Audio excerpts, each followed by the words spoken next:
Հակակոռուպցիոն կոմիտեն բերման է ենթարկել ազգային ժողովի նախկին падգամավոր, պետական գույքի կառավարման վարչության նախկին պետ Արման Սահակյանին եւ սոցիալական հարցերի նախկին նախարար Արտեմ Ասատրյանին։ Կոմիտեում քննվող քրեական վարույթի շրջանակներում Հայաստանի Հանրապետության քրեական օրենսգրքի տարբեր հոդվածներով նախատեսված հանցավոր արարքներ կատարելու մեղադրանքով ձերբակալվել են մի շարք անձինք, այդ թվում նախկին բարձրաստիճան պաշտոնյաներ։ Լրատվամիջոցներին հայտնել է կոմիտեի խոսնակ Մարինա Օհանջանյանը։ Նախաքննության շահերից ելնելով կառույցը այլ տեղեկատվություն չի տրամադրել եւ դեռևս անհայտ է թե կոնկրետ ինչ մեղադրանքով են բերման ենթարկվել նախկին պաշտոնյաները։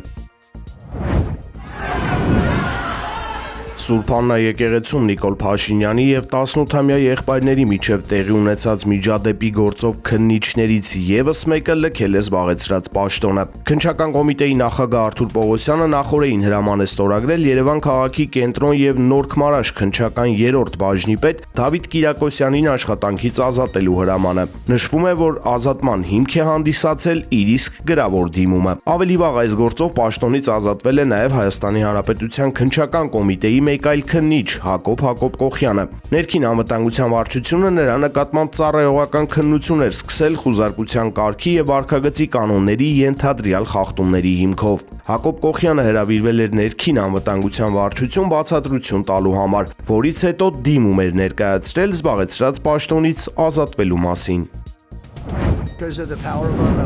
ԱՄՆ նախագահ Դոնալդ Թրամփի սահմանած վերջնաժամկետից ընդամենը 2 ժամ առաջ Պակիստանի միջնորդությամբ Վաշինգտոնն ու Թեհրանը համաձայնության են եկել երկշաբաթյա ժամանակավոր հրադադարի շուրջ։ Իրանի ազգային անվտանգության գերագույն խորհուրդը հայտարարել է, որ ընդունել է հրադադարի պայմանները եւ ուրբաթ օրվանից Իսլամաբադում բանակցություններ կսկսի Միացյալ Նահանգների հետ։ Թրամփը իր հերթին հայտնել է, որ ձեռնպահ է մնում իրանական կամուրջներին եւ էլեկտրակայաններին հարվածելու սպառնալիքից։ Համաձայնության առանցքային պայմանը Իրանի կողմից Հորմուզի նեղուցի վերաբացումն է նավարկության համար։ Իրանը հայտարարել է, որ պատրաստ է ապահովել անվտանգ անցումը հաջորդ 14 օրերի ընթացքում իր զինված ուժերի համակարգմամբ։ Ու թեև բանակցություններն անցկացվել են Պակիստանում, Թրամփի խոսքով Չինաստանն է Իրանին դրդել համաձայնության։ Ավելի վաղ Պակիստանի վարչապետ Շեհբազ Շարիֆը հայտարարել էր, որ հրադադարը տարածվում է ամենուր, ներառյալ Լիբանանում։ Իսրայելի վարչապետ Բենյամին Նեթանյահուն սակայն հստակեցրել է, որ թեև սատարում է Իրանի դեմ հարվածների դադարեցմանը,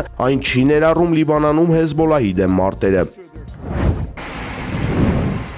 Իրանը ներկայացրել է հրադադարի վերջնական շրջանակը սահմանող ծրագիր, որը նախատեսում է հատուկ ներդրումային հիմնադրամի ստեղծում ԱՄՆ-ի եւ Իսրայելի հետ հակամարտության ընթացքում հասցված վնասները փոխհատուցելու համար։ Ըստ իրանական ֆարս գործակալության, Թեհրանը նաեւ մտադիր է ապագայում վճար գանձել Հորմուզի նեղուցով անցնող նավերից այդ միջոցներն ուղղելով ավերված օբյեկտների վերականգնմանը։ Չնայած այս առաջարկներին Վաշինգտոնում իրավիճակը սրվել է։ ԱՄՆ հատուկ բանագնաց Սթիվ Ուիտքոֆը ծանոթանալով Իրանի 10 կետանոց պատասխանին այն որակել է որպես աղետ եւ ցախողում, սակայն ակնկալվում է, որ կողմերը կհանդիպեն Իսլամաբադում կայանալիք բանակցություններում, որտեղ ամերիկյան պատվիրակությունը կղեկավարի փոխնախագահ Ջեյ Դի Վենսը, իսկ իրանականը խորհրդանի նախագահ Մոհամմադ Բաղեր Ղալիբաֆը։ Չինաստանն էլ հայտարարել է, որ կշարունակի կառուցողական դերակատարում ունենալ տարածաշրջանում խաղաղության վերականգնման գործում։ Հրադադարի մասին պաշտոնական հայտարարությանը զուգահեռ իսրայելական զինված ուժերը հարվածել են Լիբանանի հարավային Սայդա քաղաքին։ Սպանվել է առնվազն 8 մարդ։ Գրոհի է ենթարկվել նաև Իրաքում իրանամետ Հաշդ ալ-Շաբի խմբավորման դիրքը։ Իսրայելում էլ առնվազն 2 անգամ հնչել են օդային տագնապի ազդանշաններ, նախազգուշացնելով իրանական բալիստիկ հրթիռների ներխուժման մասին։ Երկրի կենտրոնական հատվածում լսվել են պայթյունների ձայներ։ Պարսից ծոցի երկրները, ներառյալ Քուվեյթը, Արաբական Միացյալ Էմիրությունները եւ Կատարը հաղորդել են հրթիռային եւ անօդաչու թռչող սարքերի հարձակումների մասին։ Էմիրություններում հրդեհ է բռնկվել Հաբշան գազային օբյեկտում։ Քուվեյթի բանակը նշել է, որ իր օդային պաշտպանության ուժերը հայտնաբերել են հրթիռային եւ անօդաչուների գրոհներ, իսկ Կատարի պաշտպանության նախարարությունը հայտնել է հրթիռային հարձակման կասեցման մասին։ Հրադադարի մասին լուրից հետո Իրանի մայրաքաղաքի փողոցները լցվել են կառավարամետ ցուցարարներով։ Փողոց դուրս եկած քաղաքացիները բացականչում են «Մահ Ամերիկային», «Մահ Իսրայելին», «Մահ հաշտվողականներին»։ Կազմակերպիչները որոշ պահի փորձել են հանդարտեցնել ցուցարարներին, սակայն նրանք շարունակել են վանկարկումները։ Փողոցում այրել են Ամերիկայի եւ Իսրայելի դրոշները։ Սա ի ցույց է դնում արմատականների շարունակական զայրույթը, ովքեր պատրաստվում էին Թրամփի խոստացած Իրանի ոչնչացման գործողությանն ու դրան հաջորդող հետևանքներին։ Բնականաբար կան նաև հակառակ կարծիք ունեցող քաղաքացիներ։ Նրանք էլ վաղ առավոտից փողոցներում տոնում են հրադադարի լուրը։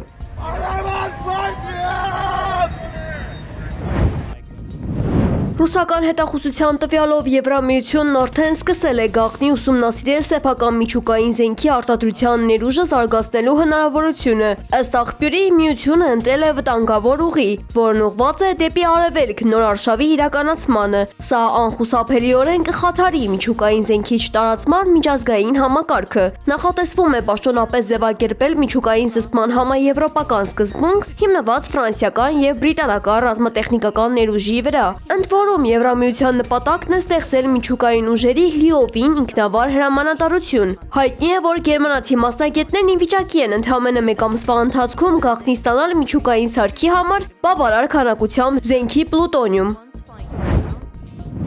Չնայած շարունակվող հրթիռակոծությունների եւ անօդաչուների հարձակումների մասին հաղորդումներին, համաշխարհային շուկայում նկատվում է նավթի գնի կտրուկ անկում։ Ամերիկյան հում նավթի WTI գինը գահավիժել է մոտավորապես 15%-ով, կազմելով շուրջ $96 մեկ բարելի դիմաց։ Միջազգային էտալոն համարվող Brent տեսակի նավթի գինը եւս նվազել է, տատանվելով $93 սահմաններում մեկ բարելի դիմաց։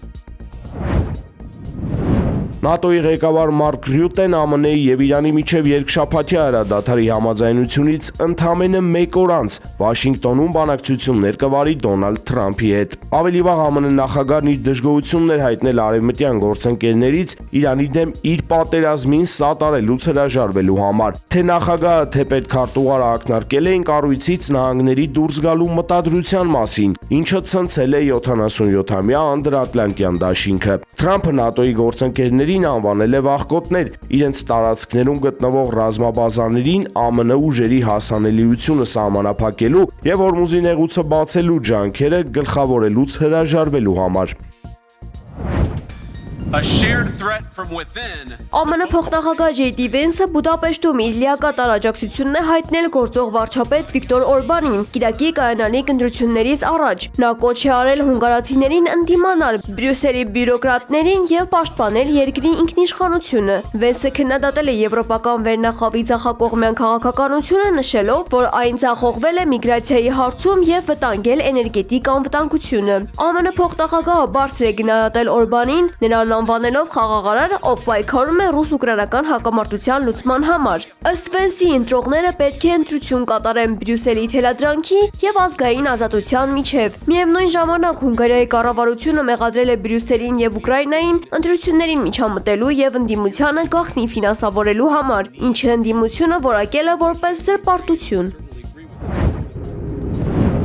Դաղստանում գրեթե 1400 տուն անցել է ջրի տակ օրերս տեղի ունեցած ջրհեղեղի արդյունքում, հայտնել է Ռուսաստանի արտակարգ իրավիճակների նախարարությունը։ Մոտավորապես 600 մարդ, այդ թվում 250 երեխա գտնվում են ժամանակավոր կացարաններում։ Հանրապետությունում ուժեղ անձրևները սկսվել են մարտի 27-ի երեկոյան։ Այս ընթացքում էլ 2 անգամ ուժգին ջրհեղեղ է գրանցվել։ Վերջինը ապրիլի 6-ին։ Մախաչկալայում ռեկորդային տեղումների պատճառով հայտարարվել է արտակարգ դրություն։ Տարերքը հանգեցրել է տասնյակ տների հեղեղման, մարդկանց տարհանման եւ Խասավյուտ Կադի յուրթ հատվածում երկաթուղային կամրջի փլուզման։ Դաղստանի ավելի քան 327,000 բնակիչ մնացել է առանց էլեկտրականության։ Դերբենտի շրջանի բնակավայրերից էլ տարհանվել է 358 մարդ։ Մախաչկալայի վարչակազմից պարզաբանել են, որ պատճառը ոչ միայն հորդառատ անձրևներն են, այլև հզոր վարարումային հոսքը, որն արագորեն տարածվել է քաղաքով մեկ եւ կրիտիկական ծանրաբեռնվածություն ստեղծել կոմունալ համակարգի համար։